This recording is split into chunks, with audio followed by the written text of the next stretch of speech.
Okay, for this deep dive, you've given us quite the philosophical challenge, haven't you? We're going to be diving into Heidegger's lectures on Hegel's Phenomenology of Spirit.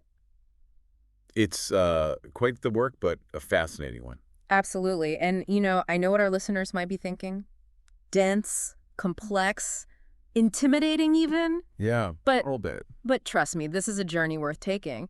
And what makes it even more interesting is that Heidegger isn't just giving us like a straightforward lecture on Hegel. Right. It's more like he's having this intense philosophical conversation across time. It's like he's grappling with one of the giants, of Western thought. It's fascinating. Right. And he's like, put away the study guides, folks. Yeah. We're going straight to the source. Yeah, He even takes a jab at those who rely too heavily on introductions and commentaries.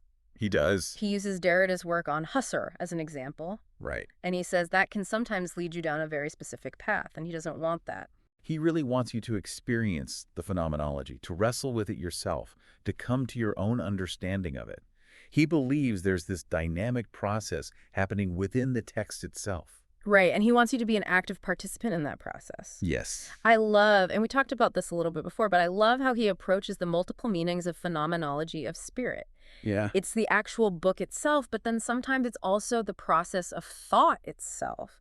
And he's so careful to distinguish those. And I think by doing that, he's pushing us to be paying attention to those subtle shifts in meaning, which I think is so important. Yeah, he really wants you to be very careful, very attentive to how the language is being used and to how the meaning shifts, and sometimes very subtly. And that's so important because right from the start, Heidegger is trying to prepare you for a very different kind of philosophical encounter. He doesn't want you to think of philosophy as just this collection of static ideas. Yeah. He wants you to see it as this living force, something that can challenge and transform your understanding of the world. Right, it's a process, it's a journey. It's an activity. It's a work. It's a work, exactly. Okay, so let's dive into the heart of it. Okay. What exactly is this phenomenology of spirit that Heidegger wants us to experience so intensely?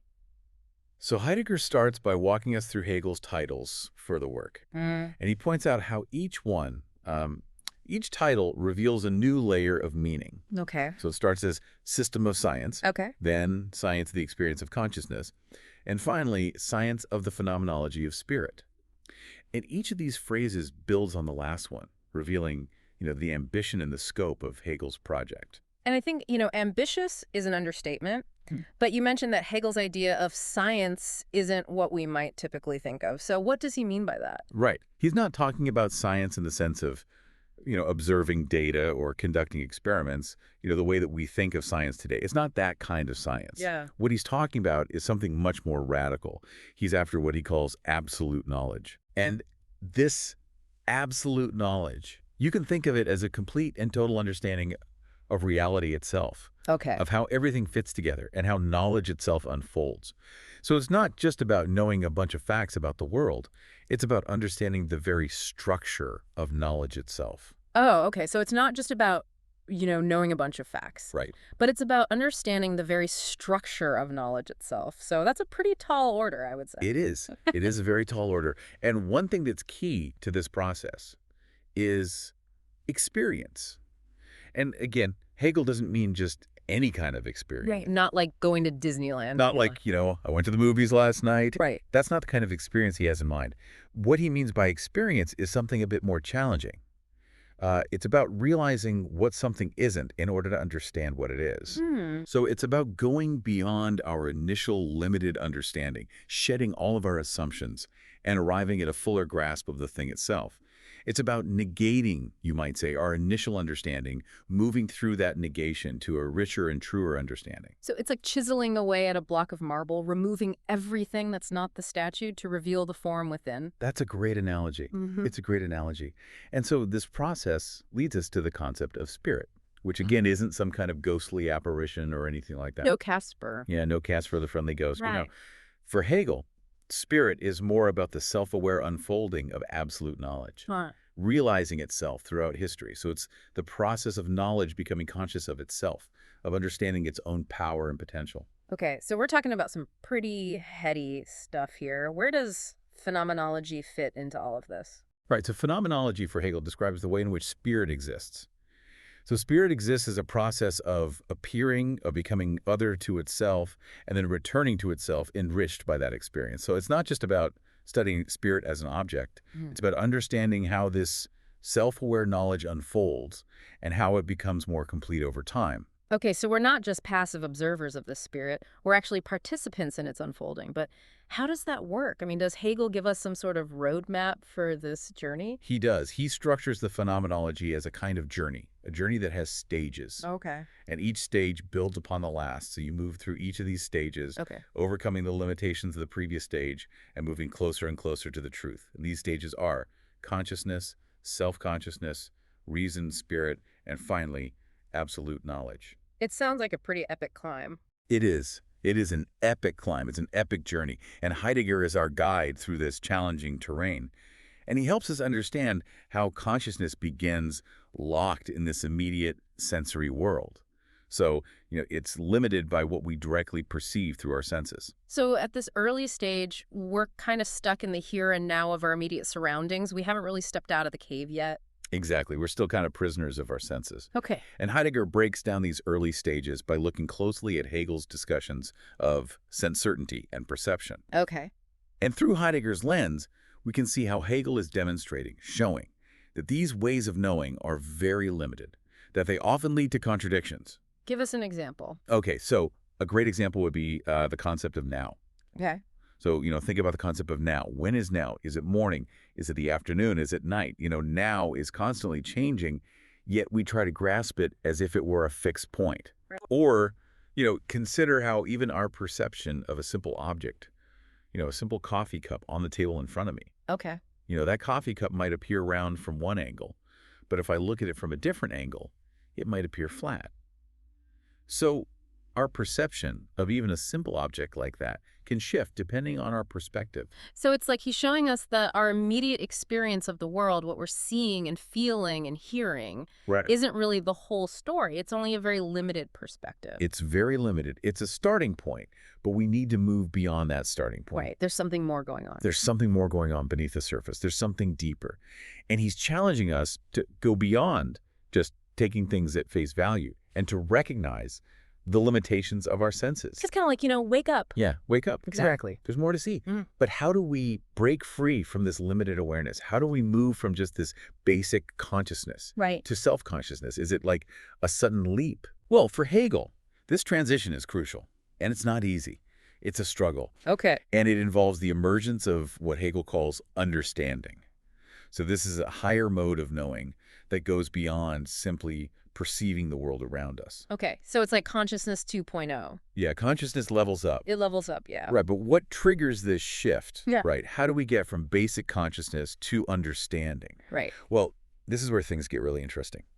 To understand this transition, we need to introduce a key Hegelian concept, which is the concept of force. Force. Okay, now you're going to have to help me out here because, Yeah. is this like the force? Not exactly like the force. Okay. It encompasses, physical force, but it's more about the fundamental energy that drives reality itself. Okay. So think of it as the power behind all change and movement, behind all development and transformation. Okay. It's what makes things happen. It's what causes things to transform. So it's more like this universal principle rather Okay. than just, a physical strength. Okay, but how does this force Yeah. connect to self-consciousness? So to understand that, we need to talk about what Hegel and Heidegger call the play of forces. Okay. So imagine, like this kind of cosmic dance between different forces. Okay. Each one interacting with the others, influencing the others, and being influenced by the others. So I'm picturing this cosmic ballet happening. Right, yeah. But how does that lead to self-awareness? So this play of forces eventually leads to the emergence of law. Now, when Hegel talks about law, he doesn't mean like rules and regulations, Right. like the laws of physics or something like that, Yeah. right? Or the laws of society. Okay. It's not about that. What he means is that there's a deeper order that underlies this seemingly chaotic interplay of forces. And this deeper order is what he calls the realm of the supersensible, which is what lies beyond our direct sensory experience. Okay. So by understanding this interplay of these different forces, Right. we start to grasp something deeper, something more profound. Something that's not immediately apparent to our senses. Right, beyond what we just see and hear and feel. Exactly. Exactly. Okay. And so Hegel isn't saying that the physical world is an illusion. He's saying that there's more to reality than what we initially perceive. And it's through understanding that we begin to grasp this deeper level of reality. This reminds me of Plato's allegory of the cave, Oh, yeah. where the prisoners only see the shadows on the wall, and they mistake their shadows for reality. Right, exactly. And then one of the prisoners escapes, and he goes out into the sunlight, Yes. and he sees the true forms of Yeah. things. That's a great connection. It's like Hegel is building upon that and saying, we need to break free from the caves to see the true forms behind the shadow. Yes. He's definitely in that Platonic tradition. But of course, Heidegger, crudiform, doesn't let us off easy. He doesn't let us just sit back and passively absorb all this stuff. Right. This isn't a spectator sport. This is not a spectator sport. Right. He constantly reminds us that we're not just supposed to be observing Hegel's system from a distance. We're supposed to be challenged by it. We're supposed to wrestle with it. We're supposed to question it. And he actually praises patience as a philosophical virtue, which is great. Yeah, he has this beautiful passage where he talks about the importance of patience, the importance of not rushing to quick and easy answers. Right, because it takes time to understand these things. And it takes effort. It takes work. And struggle. And struggle. Yeah. Yeah. He really wants us to embrace the process of grappling with these difficult ideas. And he warns against trying to reduce Hegel's dialectic to some kind of simple formula. He's saying that, true understanding only comes from actively engaging in the struggle of thought itself. Don't just memorize the steps. Learn to dance. That's a great way to put it. Yeah, learn to dance. And he takes some pretty, pointed jabs at academics and scholars who treat philosophy like, a collection of labels or viewpoints. Or trivia. Yeah, trivia. Yeah, I was going to say bullet points. Right, or bullet points. It's a bunch of stuff you can memorize. Right. But it's not about that. It's not about that. It's about engaging with the questions themselves. Right. With the real, fundamental questions. And I think that's what's so great about Heidegger. Yeah. Is that all of this comes from a place of just like deep passion for philosophy. Deep love of wisdom. Right. Yeah. Yeah. And so he sees philosophy as this living, breathing process. It's this constant questioning and seeking. It's not a rigid dogma or anything like that. Yeah. And he's using Hegel to kind of, to push us towards that same kind of active, engaged thinking. So we're starting to see how Heidegger is using Hegel's phenomenology as a guide for this philosophical journey that we're taking together. Yeah, like a map. Yeah, a map or a guide. Yeah, I like that. And this is a journey toward a deeper understanding of ourselves and the world. Of who we are. Of who we are, yeah, and the world around us. Yeah, of how we fit into the world. Right. It's not just about like an esoteric understanding. It's about understanding ourselves. Of Hegel or of philosophy. Right. It's all interconnected. It's all about us. It's all about, our place in the world. I like that a lot. Okay. So we've talked a lot about the setup. We've talked about Heidegger's approach, what he's trying to do. Yeah. What does Hegel think he's doing? But now let's really get into some of the meat of it. Let's talk about some of the big ideas. Yeah. So I think what stands out, one of the things that stands out, is Hegel's discussion of infinity, this concept of infinity. It's a pretty mind-blowing concept. It is. It's a very challenging concept, but it's also a very important one for Hegel. And Heidegger helps us to unpack this concept, but it's important to remember that it's a concept that's been, central to philosophy for centuries. Right, but it's especially central for Hegel. It is especially important for Hegel. Yeah. And one way to think about it is to think about, our own limitations as finite beings. Right. We're born, we live, we die. Where time is limited. Our time is limited, our knowledge is limited, our experience is limited. Right. Yet we have this capacity to grasp the concept of infinity. Right. To think about something that's beyond all limits, beyond all boundaries. So it's like we have this window into the ultimate nature of things, even if we can't fully comprehend it with our limited minds. Exactly. And for Hegel, this infinity isn't just some abstract concept that's out there, somewhere beyond us. Right. It's actually the very essence of our being. It's the essence of consciousness itself. Okay. So how does that work? How are we So one way finite beings capable of grasping the infinite? So one way to think about it is to think about how consciousness itself is this process of going beyond itself. Hmm. It's this process of negating its own limits, its own finitude, and reaching towards something more. So it's like consciousness itself has this kind of infinite drive built into it. Yes, it's like consciousness is always striving to transcend its own limitations. And this striving is, in a sense, a reflection of the infinite itself. Wow. Okay, so we're finite beings, but our consciousness has this kind of infinite potential. Exactly. And this is what allows us to, to grasp the concept of infinity in the first place, Okay. to think about something that goes beyond our own limited experience. I think one of the things that I love about, and I'm realizing as we're talking about this, one of the things I love about both Heidegger and Hegel is this idea that philosophy isn't just some like heady intellectual exercise. Yeah, It's about understanding the forces that shape our world and our place within it. right. It's about understanding ourselves and our place in the cosmos. Yeah, I love it. And it's about understanding, the ultimate nature of reality. Okay, so we've talked about infinity. I think another really crucial concept for Hegel that we see throughout the phenomenology is the concept of negation. Can you talk about that a little bit? Yeah, absolutely. Negation is absolutely fundamental to Hegel's thought, and it's a concept that a lot of people find very difficult, very challenging. Well, because it's counterintuitive. It is counterintuitive because normally we think of negation as just saying no to something or as a kind of absence or lack. Like, this is not a pipe. Right, this is not a pipe, exactly. But for Hegel, negation is a much more dynamic and creative process. It's not just about saying no to something. It's about going beyond something, about moving through something in order to arrive at something richer and fuller. It's more like a transformation. It's a transformation. It's like a process of, of death and rebirth, Okay. where something has to die Yeah. in order for something new to be born. Okay, so it's like a caterpillar transforming into a butterfly.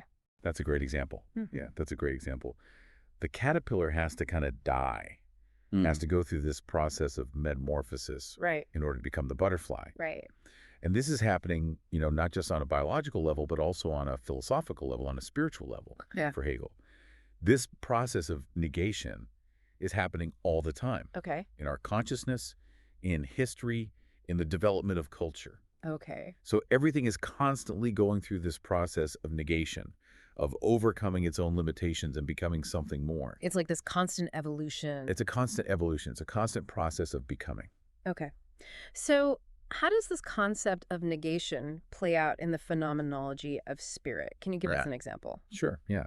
So one example is in Hegel's discussion of sense certainty, Okay. which is the very first stage of the phenomenology. Right. So this is where consciousness is still stuck in the immediate sensory world, Okay. limited by its perception, Just the shadow. just the shadows, right? Okay. And Hegel shows how sense certainty tries to grasp the world through, immediate sensations like this is red or this is hot. Okay. But Hegel shows how these kinds of statements are always incomplete because they depend on a whole network of other concepts and relations that sense certainty isn't even aware of. Okay. So, for example, to say that this is red, you have to have a concept of color. You have to have a concept of objects. You have to have a concept of perception. Right. It's all interconnected. It's all interconnected. Yeah. And sense certainty is not aware of all those interconnections. It's just focused on the immediate sensation. And so what happens is that sense certainty inevitably runs into contradictions. It tries to grasp the world through these simple, immediate sensations. Right. But it finds that the world is always slipping through its fingers, so to speak. It can't quite pin it down. Because it's more complex. It's more complex than that. Okay. And so this leads to a kind of crisis for sense certainty, a crisis of knowledge. Okay. And this crisis is what Hegel calls the negation of sense certainty. Okay. So sense certainty has to be negated Okay. in order for consciousness to move on to a higher level of understanding. Got it. So it's like sense certainty breaks down under the weight of its own contradictions. Exactly. And then something new has to emerge in Yes. its place. Yes. Okay. So I think we're starting to see how these concepts of infinity and negation Right. are really central to Hegel's project. And Heidegger is helping us to see how these concepts are not just abstract ideas, Right. but they're actually working themselves out in the phenomenology itself. Yeah, he shows us how they're operative Right. in the text. In the text. Okay.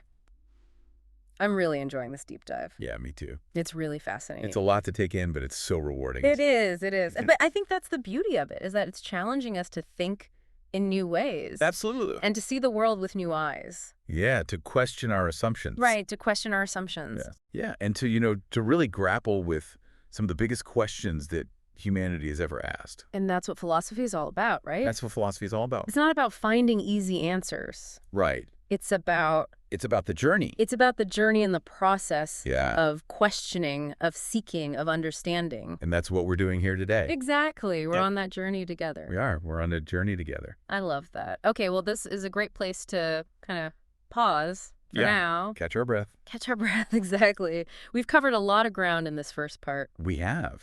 We've laid a lot of groundwork, and it's important groundwork. It is important groundwork. Yeah. And I think in the next part, we can start to really see how these ideas play out. How they unfold. As we delve deeper into the phenomenology. Yes, exactly. I'm excited to see where this journey takes us. Me too. All right, so stay tuned for part 2 of our deep dive into Heidegger's lectures on Hegel's Phenomenology of Spirit. It's going to be a wild ride. Welcome back to our deep dive into Heidegger on Hegel's Phenomenology of Spirit. Last time we were talking about how Hegel shows us that reality is far richer and stranger than just what appears to our senses. Yeah, there's a lot more going on beneath the surface than we might initially realize. Right, exactly. And, Hegel doesn't just leave us there. He wants to take us further down the rabbit hole, so to speak. Deeper into the cave. Deeper into the cave. And this is where we get to the next stage in his phenomenology, which is self-consciousness. Self-consciousness, okay. Now, this isn't just about, recognizing yourself in the mirror. Or knowing your favorite color. Right, exactly. It's not that kind of basic self-awareness. For Hegel, self-consciousness is much more profound. It's about spirit becoming aware of itself as an independent force, realizing its own power to shape and understand the world. You could say it's like consciousness waking up to its own potential. Okay, I'm starting to see why Heidegger called this an intense philosophical experience. But how does this shift to self-consciousness actually happen? What triggers it? It's a great question. Heidegger helps us see that this transition is rooted in the very nature of understanding, which we talked about before. Remember how we talked about the play of forces? How those forces interact and lead to the emergence of law? Yeah, it's like recognizing a pattern beneath the seemingly chaotic interplay of everything. Exactly. And grasping this law, this deeper order, is what allows consciousness to move beyond just depending on the sensory world and to grasp something more fundamental, something that connects everything. So self-consciousness emerges from understanding this underlying interconnectedness of reality. That sounds pretty abstract, though. How does that actually play out in our experience? Right, so Hegel uses this great example of a living organism to illustrate this transition. Think about how, a living being interacts with its environment, taking in nourishment, adapting to changes, maintaining its own internal balance. It's like this constant back and forth. Yeah, a constant exchange and transformation, pushing and pulling, adapting and responding. Like we're all part of something bigger than ourselves. Yes, and that's key to self-consciousness, this awareness of both our individuality and our interconnectedness. Hegel, and Heidegger really does a good job clarifying this, describes this as recognizing both our own unique existence, what he calls being for itself, and our connection to something larger, being for another. So self-consciousness isn't just about I am me, but also I am me in relation to everything else. Precisely. It's about this dynamic interplay between self and other, this kind of dance that drives the whole process of consciousness forward. It's not just a state of being, it's a process. Exactly. And that's what's so exciting about Hegel. He shows us that reality itself is dynamic, constantly in motion, evolving, and our consciousness reflects that. We're all caught up in this cosmic dance. I love that image. And, this brings us to another challenging but crucial concept, infinity. Infinity. Okay, we're really testing my brain power here. I know, it's a tough one, especially for us finite beings, right? But for Hegel, infinity isn't about just adding more and more. It's about recognizing how all the differences in the world ultimately are interconnected and return to a kind of unity. Wait, so infinity isn't about erasing all differences. It's not about erasing them, but about seeing how they all fit together, how they're all part of this larger whole. It's like a tapestry with all these different threads woven together to make one complete picture. Exactly. And for Hegel, this infinity isn't just some abstract concept that exists outside of us. It's actually the very essence of our being, of our consciousness. So we're not just tiny specks in a vast universe. We actually carry a spark of the infinite within us. That's exactly what Hegel is suggesting. And it's this capacity for grasping the infinite that allows us to move beyond the limitations of our senses and our basic perceptions and to understand the deeper structure of reality itself. This is mind-blowing stuff. But I have a feeling we're only just getting started. Oh, we're just scratching the surface. As we keep going, we'll delve even deeper into these concepts, of self-consciousness, infinity, and the unfolding of spirit. All right, I'm ready for the challenge. What's next on this philosophical journey? So now that we've grasped this transition from consciousness to self-consciousness, we're ready to tackle the next stage in Hegel's system, which is reason. Reason. Okay, we humans like to think we're pretty good at that. What's so special about Hegel's conception of it? Right. Well, for Hegel, reason isn't just about logic and calculation. It's the stage where self-consciousness recognizes its own power to shape and understand the world. It's like self-consciousness putting its newfound awareness into action. So it's like, okay, now I've got these amazing tools, time to build something. Exactly. Hegel shows us how reason tries to impose order on the world, to understand everything through its own concepts and categories. Sounds a lot like what humans have been doing throughout history. You got it. Whether it's science or religion or political systems, we're always trying to make sense of the world to create order out of chaos. And Hegel sees this as a necessary stage in the unfolding of spirit. So it's not necessarily a bad thing. It's not bad in itself. But here's where things get tricky. Hegel, and Heidegger really emphasizes this, shows how reason can become trapped in its own arrogance. It can start to mistake its own categories for ultimate truth, forgetting that reality is always messier and more complex than any system we can create. It's like we create these mental boxes to organize our understanding, and then we forget that the boxes are just tools, not reality itself. Perfect analogy. And this is where reason starts to run into trouble.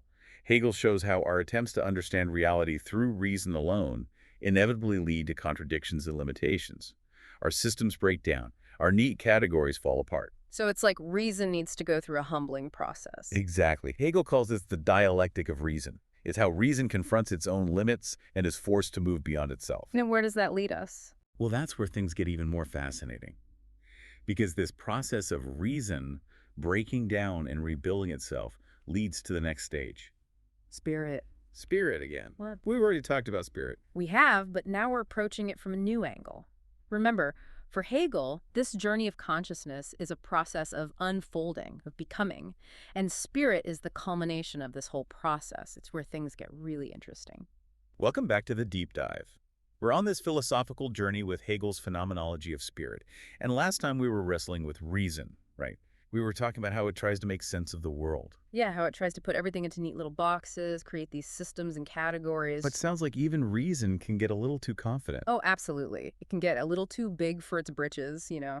It can forget that reality is always a bit messier than any system we can dream up. So it needs a kind of reality check. It does.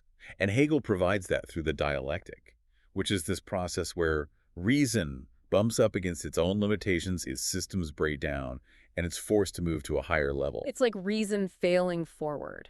That's a great way to put it. Failing forward, learning from its mistakes, and becoming something more. And it's through this breakdown and rebuilding, right, that we get to the big finale. Spirit. Yeah, exactly. We're finally reaching the summit of this philosophical mountain. And I have a feeling the view from up here is pretty amazing. We talked about spirit before as this self-aware unfolding of absolute knowledge. Right, but now we're going to see how it plays out in the real world.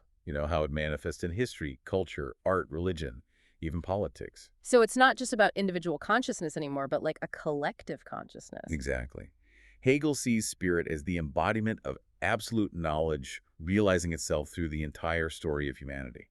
Wow, that's a lot to take in. It is. But it's also incredibly inspiring because it means that all of us, throughout history, have been participating in this grand unfolding of spirit. So it's like we're all characters in this cosmic play, playing our parts. I love that analogy. And Hegel would say that by understanding this process, by recognizing our place within the unfolding of spirit, we achieve a higher level of freedom. It's not about feeling insignificant, but about understanding our connection to something much bigger. Right. And recognizing that our individual lives have meaning and significance precisely because they're part of something much greater. It's incredible how Hegel takes these abstract philosophical concepts and makes them so relevant to our lives. He really does. And, Heidegger's doing the same thing. He's not just explaining Hegel, he's challenging us to engage with these ideas, to wrestle with them, to let them transform our thinking. He wants us to really grapple with this stuff, not just take it at face value. Exactly. Remember how he warned us about wanting easy answers, reducing everything to slogans? He wanted us to feel the weight of these big questions, to find our own way through them. And that's what we've been trying to do in this deep dive, right? Exploring Hegel with Heidegger as our guide. Yes. We've gone from basic perceptions to reason and now to spirit. We've really been through the ringer, but hopefully come out with a deeper understanding of ourselves and the world. I know I have, but it's important to remember that this is just the beginning. Like Heidegger said, the real work starts now. The thinking doesn't stop here. So to our listener, we leave you with this. Don't let these ideas just wash over you. Engage with them. Question them. Let them spark your own philosophical journey. And who knows what insights you might discover along the way. The journey of consciousness is never truly over. It's an ongoing process, a constant unfolding. And thanks to Hegel and Heidegger, we've got a roadmap, a guide. A way to navigate the complexities of existence. And hopefully to find a little more meaning and freedom along the way. And a lot more wonder, too. Absolutely. That's what it's all about. I'm